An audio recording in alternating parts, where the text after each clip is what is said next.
나의 사랑하는 제자 여러분, 방학 동안에 우리가 진짜 그냥 노는 것 같이 슬렁슬렁 보내지만 그 속에서 우리의 역사를 장악해 보도록 할게요. 자, 여러분 부담되지 않으면서도 우리가 뭔가 학기 중에 필요한 핵심적인 내용은 이번 시간에 다 얻어간다라는 거죠. 그래서 저번 시간에 이어서 이번 시간에 우리가 이제 공부할 내용은 바로 조선의 성립과 발전에 대해서 공부하고, 자, 이 파트는 조선 어느 시대를 정기를 공부하는데, 저번 시간까지는 이 정치 제도 같은 거, 조선정기 일부 왕의 업적 같은 것을 공부했다면, 이번 시간 같은 경우는요, 조선정기의 정치 세력과 우리가 조선시대를 크게 둘로 나누게 되면은 조선정기와 후기로 나누겠죠. 그 대표적인 사건이 임진왜란입니다. 그래서 그 임진왜란 이후에 정미호란과 병자호란까지 외적의 침입까지 한번 연표로 정리해 보도록 할게요. 자, 이쪽으로 왔어. 시작해 보도록 하겠습니다. 자, 여러분, 나 이렇게 뭐가 즐겁지? 피디님? 그쵸, 마지막 강의가 즐거운 것 같아. 우리가 뭔가 마지막이라는 것은 그 느낌 있잖아. 강수가 방학특강이 7개밖에 안 되지만 그리고 내가 마지막까지 들었다는 거에 되게 기분이 좋지 않아요? 피디님도 그쵸? 뭔가 이게 하나를 완성한 느낌이지. 피디님도 다 찍었으니까. 자, 그러면 한번 우리 피디님이 처음과 지금 마지막을 같이 하고 있어. 중간은 좀 바뀌셨는데 처음과 마지막을. 이거 얼마나 좋은 인연이야. 자, 그러면은 연표로 공부하기 위해서 먼저 1392년에 어떤 사건이 있죠? 그쵸? 이성계가 조선을 드디어 건국하고요. 자, 1394년에 수도를 한양으로 어떡합니까, 여러분? 옮기죠? 그게 한양 천도가 되겠습니다. 그러면 조선이란 나라를 건국할 때, 자, 신흥무인 세력과 신진사대부가 힘을 합쳐서 건국을 했단 말이야. 그러면 그 신진사대부가 모두 다 조선 건국에 찬성을 했을까? 그건 아니다라는 거죠. 자, 얘들아, 이 신진사대부, 고려 말의 신진사대부는 크게 둘로 나뉘어질 수가 있습니다.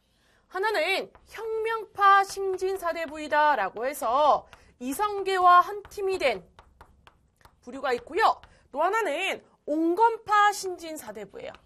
자, 이들은 고려가 문제가 있고 고려를 개혁하는 건 맞지만 고려란 나라를 멸망시키고 새로운 나라를 건국하는 건 안 된다라는 거야. 왜일까요? 자, 이들이 공부하는 학문은 뭡니까? 성리학이죠. 오케이. 자, 성리학에서는 대의 명분이 되게 중요하고요. 그 다음에 유교 자체가 그런 충성과 효도를 강조하잖아. 그러면은 고려란 나라를 멸망시키고 새로운 나라를 건국한다는 거는 현재 왕한테 충성을 안 한다라는 거야. 그래서 할 수 없다라고 얘기를 합니다. 그 다음에 성리학적인 이런 그 의리, 이런 거 되게 중요시 여기기 때문에, 자, 혁명파 신진사대부와는 고려말을 보는 관점이 틀렸어요. 그러니까 혁명파 신진사대부는 이런 거라는 거야. 왕이 되는 것은 하늘이 내리는 것이다 라는 거죠. 자, 왕이 되는 것은 하늘이 내리는 건데 그걸 천명이라고 그래. 하늘의 이제 명령 이런 건데 그 천명은 바로 백성들의 민심을 보면 알 수가 있는데 백성들의 마음은 이미 고려를 떠났으니까 하늘은 고려를 버린 거라는 거야. 그래서 이성계를 지지하는 게 맞다라는 거고요. 자, 이 옹건파 신진사대부는 자, 성리학의 핵심은 의리고 우리가 성리학을 공부한 사람으로서 어떻게 의리를 저버리냐라고 하면서 자, 고려 건국에 반대를 합니다. 대표적인 사람이 정몽주, 죽임당하죠. 그 다음에 길제 같은 사람이 있어요. 자, 이들은 당연히 조선 건국에 힘을 실었습니다. 대표적인 사람이 정도전, 조준 같은 사람이에요. 그래서 건국을 한 공이 있는 신하, 공신이 되죠. 그래서 이 혁명파 신진사대부의 후손들이 조선 정기를 쭉 장악해서 훈구파라는 세력이 되게 됩니다. 자, 그 다음에 플러스, 자, 여기에 누가? 자, 세조가 왕의 자리에 오르는데 도움을 준 또 이제 그 반정 공신들이 있죠. 이들도 훈구파에 들어가게 됩니다. 그렇다면 옹건파 신진사대부는요. 자, 왕이 싫은 거야. 이제 새로운 나라 조선이 싫은 거야. 죽을 수는 없죠. 그래서 지방으로 내려가요. 그 당시는 지방을 향촌이라 불렀어.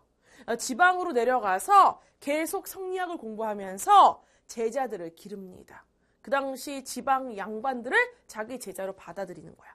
그러면서 걔네들한테 가르칠 때 말하죠. 나 억울하다, 나 억울하다. 조선 건국은 잘못된 거다, 잘못된 거다. 근데 얘들아 이미 건국되고 한참 세월이 지났기 때문에 조선이란 나라를 인정하지 않을 수는 없어.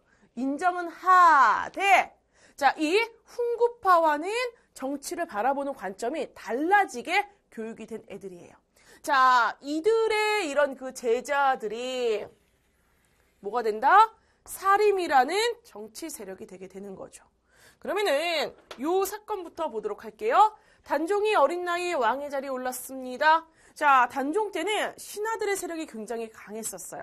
뭐 김종서라든지 황보인 같은 신하들이 자, 왕이 결제하기 전에 미리 이제 그런 그 뭐랄까 서류들, 상소들을 미리 봐요. 결제할 문서들을. 그리고 나서 거기에 노란 표시들을 합니다. 그럼 단종은 읽어보지도 않고 노란 표시 있는 것은 패스, 그러니까 통과.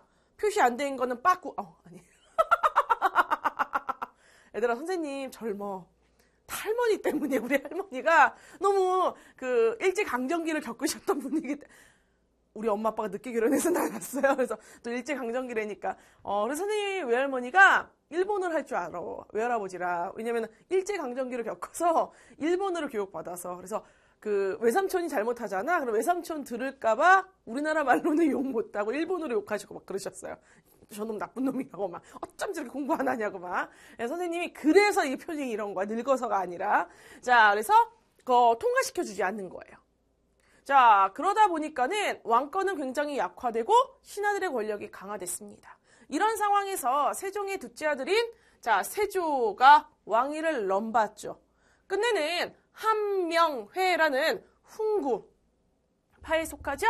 신하의 도움으로 자, 개유 정난을 일으켜서 자, 단종을 폐위하고 왕의 자리에 오르게 됩니다.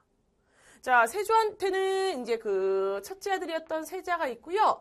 두 번째 아들인 예종이 있었는데, 자, 이 세자가 20살 정도의 나이에 갑작스럽게 죽게 돼요. 아들 둘만 남기게 되고. 자, 그 다음에 이제 둘째 아들이 왕의 자리에 오르는데, 이 아들도 1년 2개월 만에 죽게 되죠. 자, 그러면은 그 다음에 왕이 될 사람이 누굴까요? 당연히 예종의 아들이었을 거야. 근데 그 예종의 첫 번째 부인이 누구냐면요. 자, 이 세조가 왕의 자리에 오르는데 큰 도움을 준 한명회예요. 한명회는 당연히 뭐가 될까요, 여러분? 자, 훈구파라는 건 건국 공신이나 또는 세조가 왕의 자리에 오르는데 도움을 준 방정 공신이다라고 했죠. 공이 있는 신하, 공이 있는 신하. 오케이.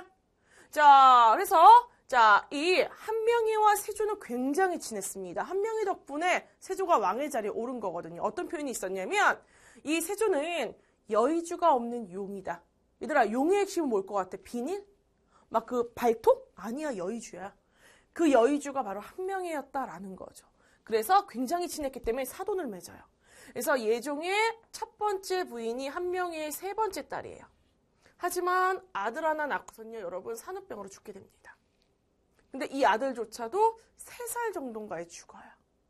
그러니까 만약에 이 아들이 죽지 않았다면 얘가 왕의 자리에 올랐을 거예요. 자, 그리고 나서 다시 재혼을 하죠, 여러분. 그래서 다시 왕으로 왔는데 그 왕후하고 사이에서 아들이 하나 있었습니다. 그가 바로 제한대군인가 하는 아들이에요. 그런데 당연히 얘가 왕이 돼야 되겠죠.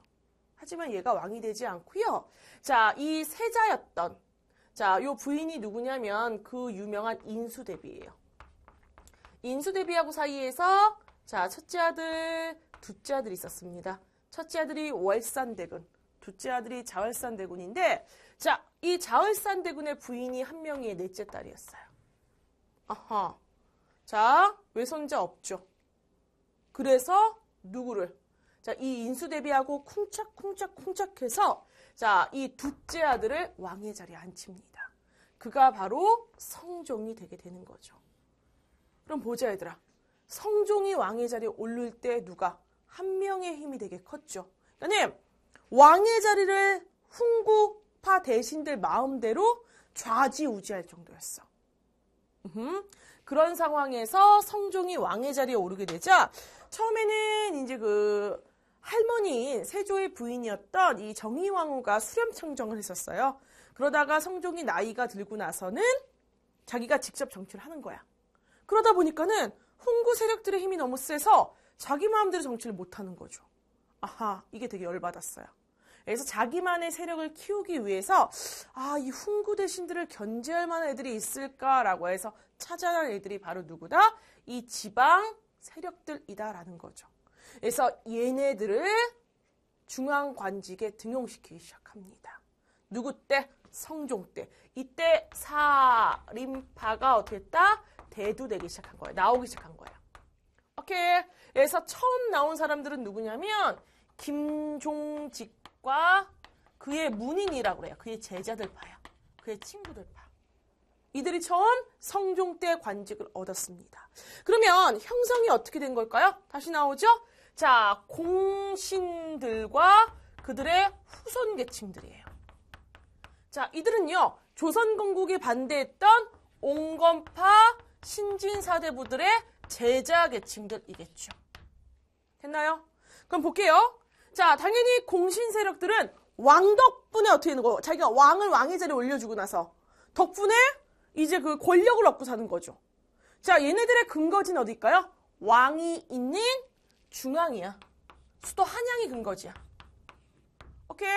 그러니까 한양에 커다란 집이 있고, 그 다음에 지방에는 그냥 자기가 이제 그 공이 있는 신하의 대가로 받은 토지들이 좀 있는 거 정도야.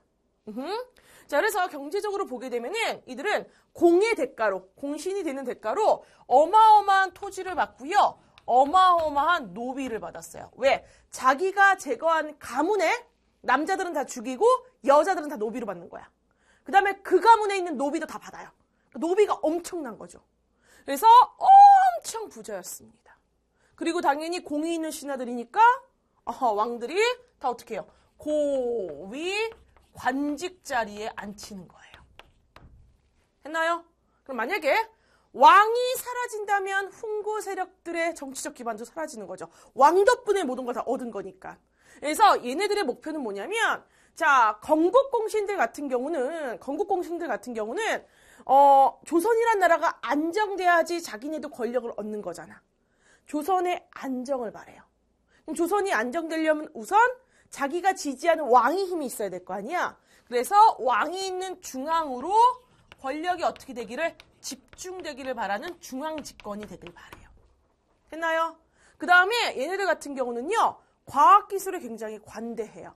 그러니까 과학기술이 발달해서 나라가 안정화된다면 그게 짱인 거야. 그래서 굉장히 좀 약간 개방적인 같은 성리학을 공부한 사람이지만 그런 특징을 갖고 있습니다. 이거에 비해 사림들은 어떠냐면 원래 근거지가 어디야? 지방이잖아. 지방 양반이라 그랬잖아. 그래서 지방에 쪼매난 토지를 갖고 있는 이 쪼매난 중소 지주예요. 노비들도 있어요. 노비들이 이제 그 농사 지어요. 그러다가 일손 부족하잖아. 자기도 가서 좀 도와줘. 뭐 그런 경우도 있어요. 되게 쪼매난 이런 그 토지를 갖고 있어요. 근데 문제는 뭐냐면, 자, 이 훈구 세력들이 자신들의 권력을 바탕으로 해서 땅이 그렇게 많은데도 땅을 더 갖고 싶어 해. 사람 마음이 그렇지 않니?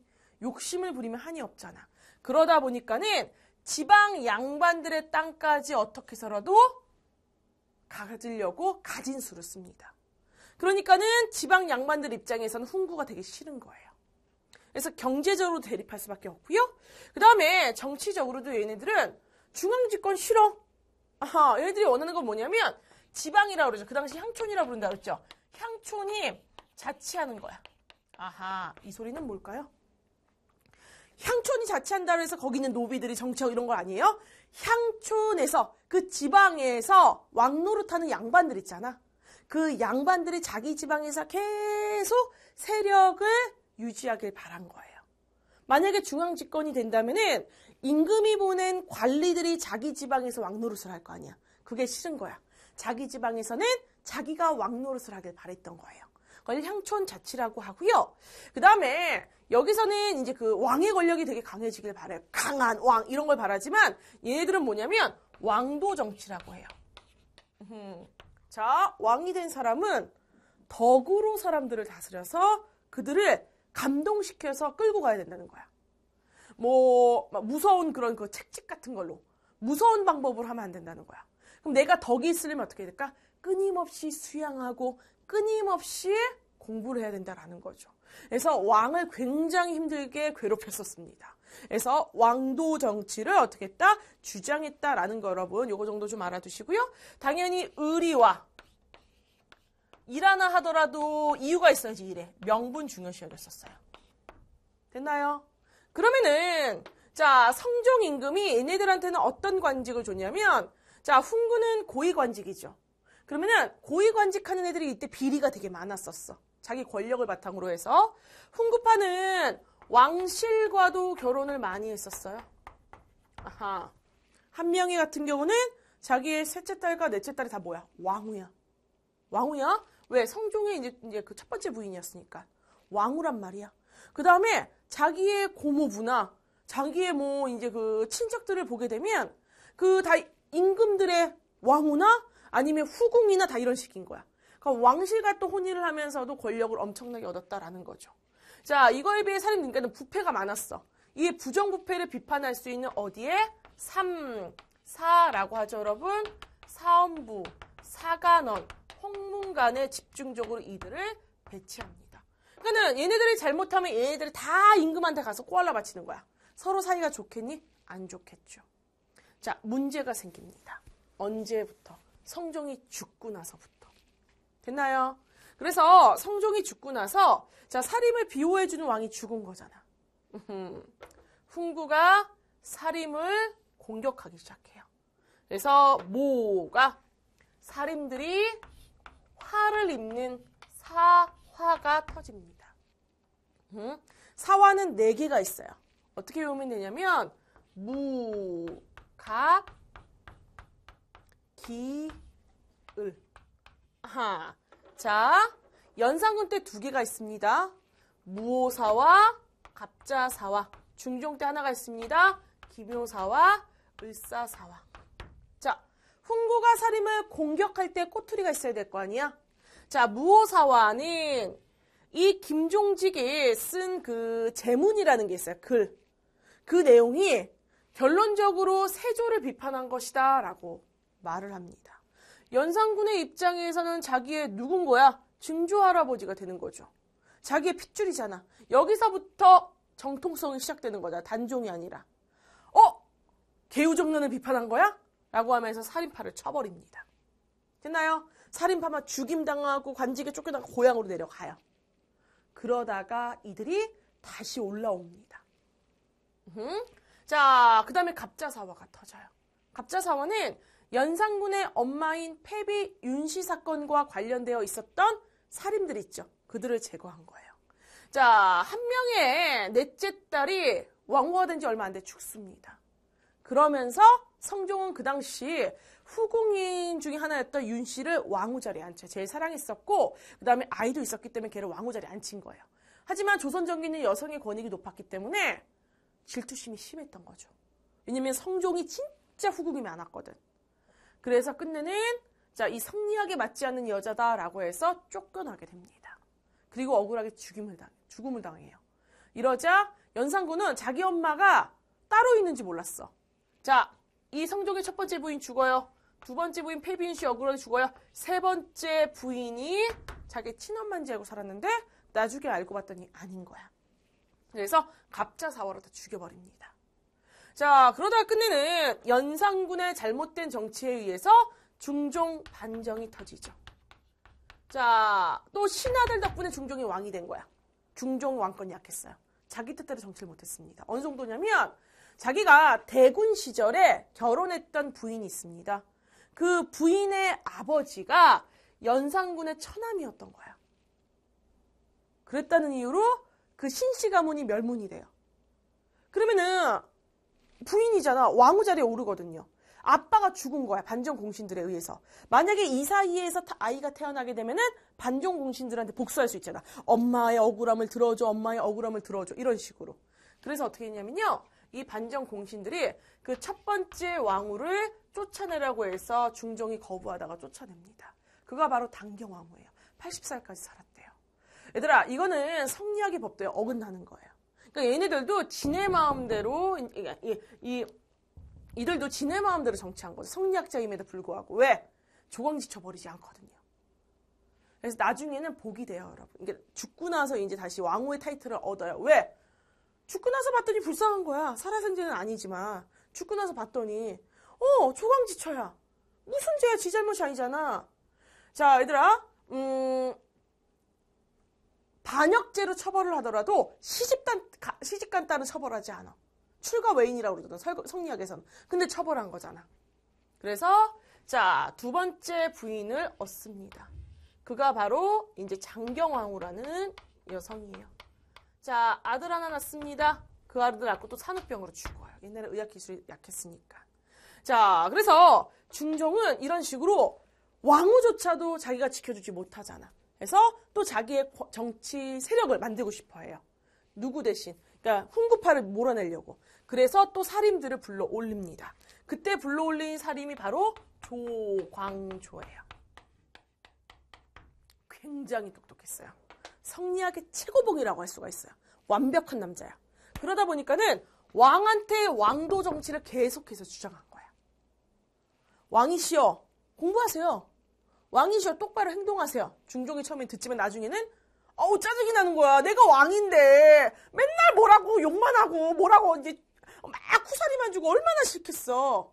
그래서 끝내는 이 훈구파가 조광조를 제거할 때 중종이 그냥 모른 척해요. 비호를 안 해줘요. 도와주질 않아요. 조광조가 제거되는 게 바로 김효사화입니다.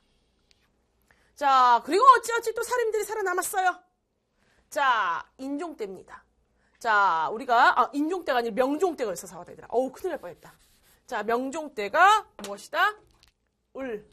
사와야. 자, 이 장경왕후가 난 아들이 성장을 했죠. 자, 그리고 나서 이제 세 번째 왕후로 얻습니다. 그녀가 유명한 문정왕후예요. 장경왕후나 문정왕후나 같은 윤씨예요. 얘들아, 10촌 내에 되게 가까운 친척이에요. 그러니까는 문정왕후를 뽑았을 때는 장경왕후가 난 아들을 같은 친척이니까 자기 자식처럼 잘 기르겠구나라고 했어요. 딸만 내리놨어요. 넷 정도.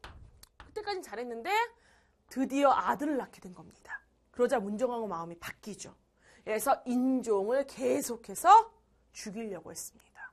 그래서 인종의 부인으로는 되게 세력이 미비한 가문의 여자를 왕으로 앉혀요. 세력이 세면 자기 아들이 왕의 자리에 못 오를까 봐. 그리고 인종이 갑작스럽게 죽게 됩니다. 문정왕후가 독살했단 말이 되게 많았어요. 그러면서 명종이 왕의 자리에 오르죠. 자, 이때 인종의 외척, 윤씨잖아. 외삼촌 쪽. 그들을 대운이라고 하고요. 자, 그 다음에 명종의 외척, 문정왕후의 남자 형제들. 그들을 소윤이라고요. 얘네들이 싸워요. 소윤이 대운을 제거해요. 그때 수많은 살인들이 또 제거됩니다. 이게 을사사화가 되겠습니다. 됐습니까? 크게 어렵지 않죠? 그래서 이렇게 하면서 어떻게 됩니까, 여러분? 이 살인들이 또 이 사화를 당해요. 그런데 명종한테는 순혜세자라고 아들이 하나 있었는데요. 그 아들이 13살의 나이에 후사도 없이 죽게 되면서 더 이상 후사가 없었어요. 명종의 유일한 아들이었거든. 그러면서 명종이 죽게 되면 더 이상 왕의 자리를 이을 사람이 없잖아. 그래서 그 다음 왕의 자리로 이은 이제 그 지목한 애가 누구냐면 그 왕실의 그런 그 후손들 중에서 명종이 제일 귀여워했던 애가 있어요. 걔가 바로 선조고 명종이 귀여워했던 이유 하나만으로 왕의 자리에 오릅니다.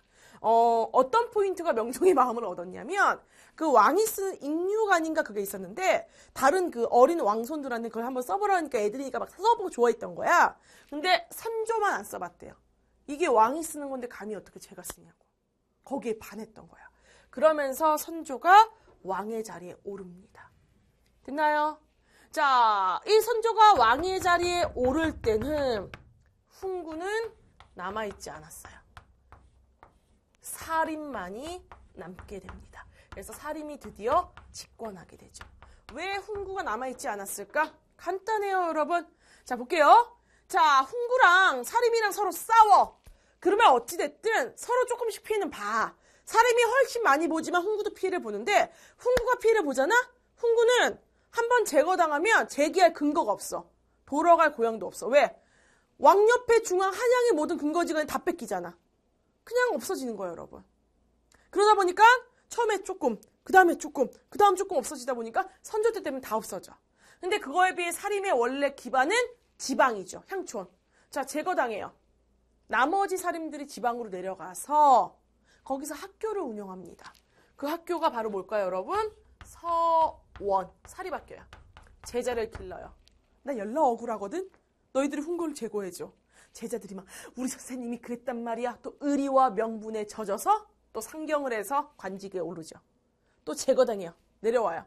또 제자를 길러요. 또 올라가요. 우리 스승님 억울해. 또 제거당 내려와요. 또 올라가요. 자, 그게 가능했던 거야. 되니? 자, 그 다음에 또 뭐가 있었냐면 지방에서 계속해서 권력을 유지하고 있었어요. 그게 향촌사회의 약속이라는 향약이라는 것을 운영하는 우두머리였거든요. 이게는 자기가 양반으로 있는 그 향촌의 이 조직이 향약이야. 향약은 그 양반뿐만이 아니라 그 마을에 사는 이제 농민까지 다 들어와야 돼. 거기서 왕노릇을 하는 거야. 그러니까 세력이 안 없어져. 그래서 이 두 가지 덕분에 사림들이 재기할 수 있었다. 다시 집권할 수 있었다라는 거죠. 됐나요? 어렵지 않죠? 근데 훈구는 그게 가능하지 않았던 거예요. 근데 참 웃긴 게 뭐냐면 얘네들이 집권을 하잖아? 자, 권력을 두고 또 싸우기 시작해서 둘로 나뉩니다. 그래서 동인과 무엇으로? 서인으로 나뉘게 돼요.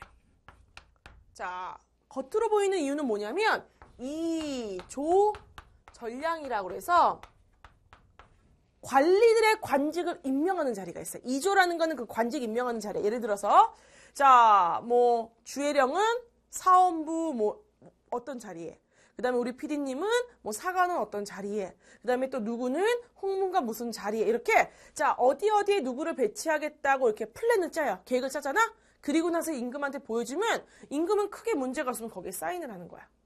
그러니까는 이 자리를 누가 차지하느냐에 따라서 자기의 뭐 친척이라든지 자기의 제자들이 관직에 많이 올라가겠죠. 그래서 이 자리를 두고선 둘로 나뉘어 싸우게 됩니다.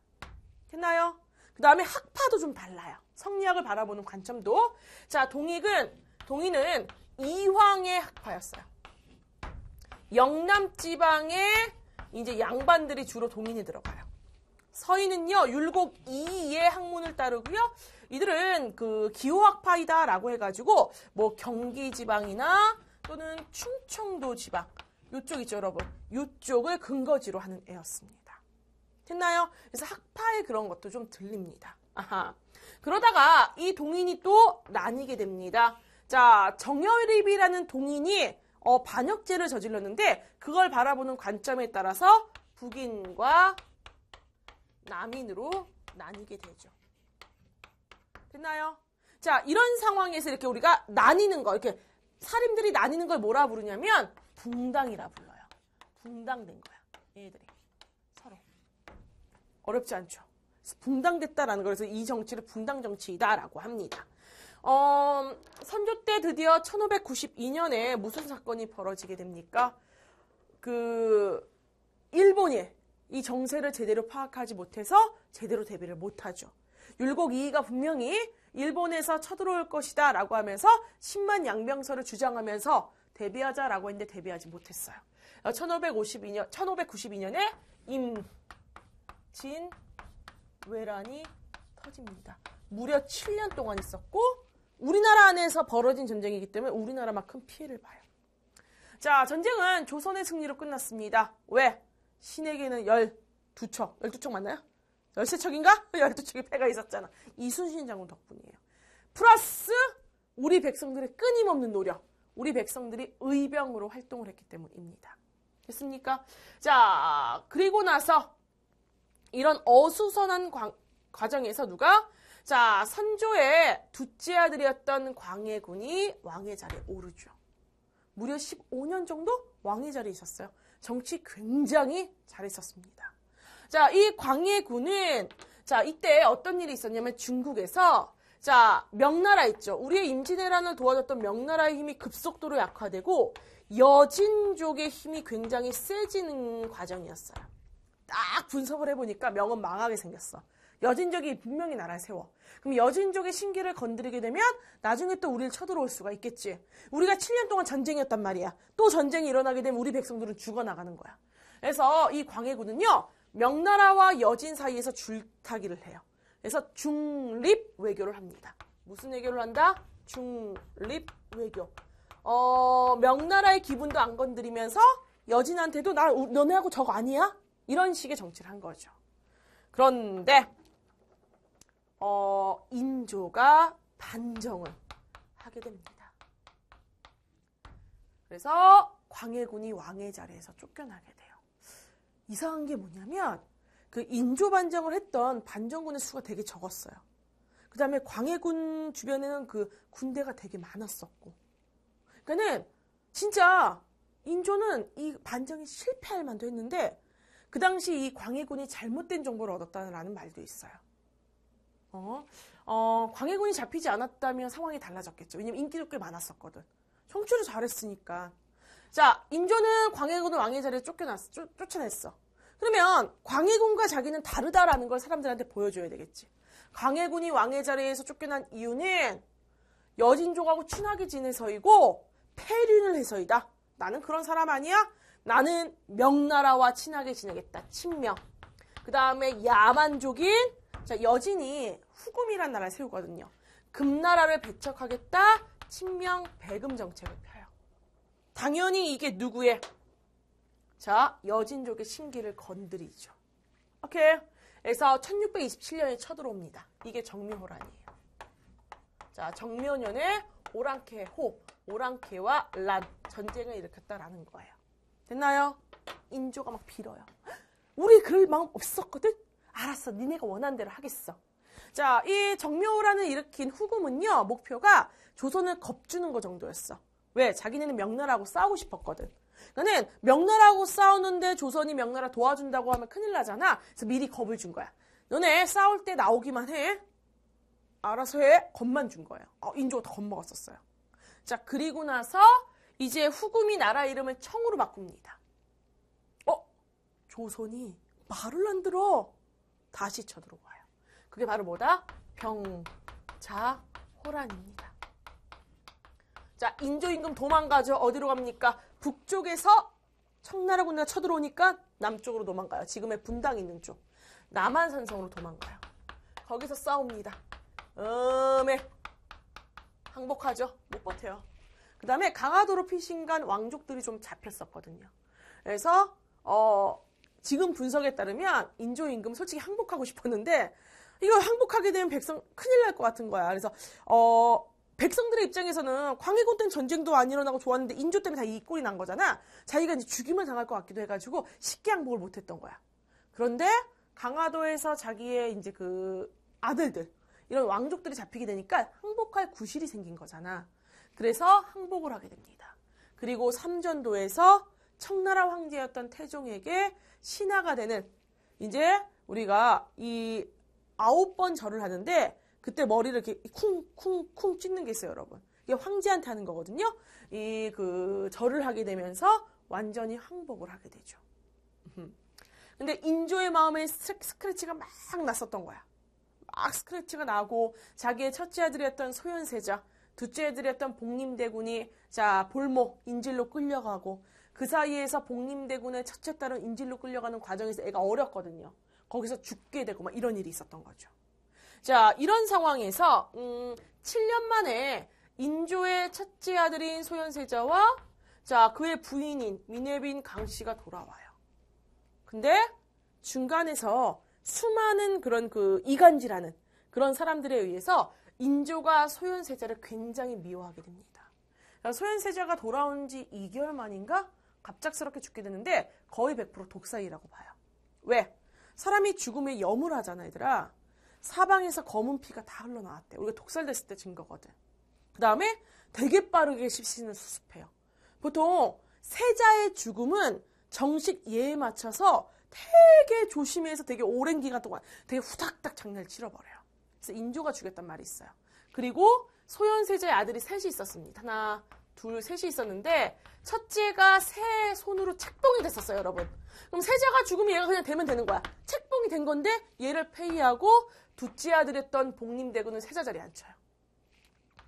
그리고 나서 복림대군이 왕이 됩니다. 그가 바로 누굴까요? 효종이다라는 거죠. 자, 효종입니다. 효도를 다하는 왕이다라는 뜻이에요. 아버지의 원수를 갚기 위해서 청나라를 정벌할 준비를 해요. 그게 북벌이죠. 북벌 정책을 핍니다. 하지만 얘들아 생각해봐. 효종이 왕의 자리에 오를 때쯤 청나라는 이미 진짜 심하게 강해져서 청나라하고 전쟁하잖아? 우리나라 그냥 먹히는 거야. 이거는 그냥 얘들아 뭐라 그럴까? 보여주기 위한 쇼에 불과했어요. 북벌 정책은. 그래서 북벌 정책을 하고요. 중요한 거는 치라는 청나라는 못 치고 어디를? 러시아를 정벌하고 가요. 나선 정벌. 이 나선 정벌도 청나라가 조선한테 군대 좀 보내줘 그러자 알겠어요 하고 군대 보낸 거야. 그래서 자 나선 정벌에 나섰다라는 거. 그래서 북벌은 실행에 옮기지 못했다라는 겁니다. 자 이렇게 선생님과 함께 우리가 어디까지? 효종 임금 때까지 같이 공부했습니다.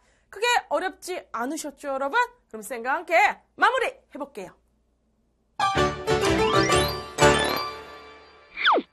자, 얘들아, 쌤과 함께 이번 시간에 배운 내용 중에서 꼭 알아야 되는 그 핵심적인 것만 한번 꿀떡꿀떡 받아 먹어보도록 하겠습니다. 자, 사화는 훈구와 누구의?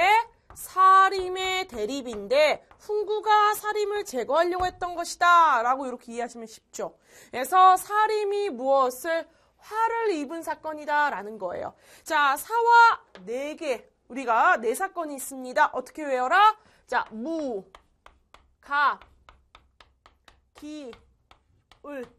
무오사와, 갑자사와, 기묘사와, 을사사와. 무갑기을. 그래서 무오사와 갑자사와는 연산군 때, 기묘사와는 중종 때, 을사사와는 명종 때라는 거죠.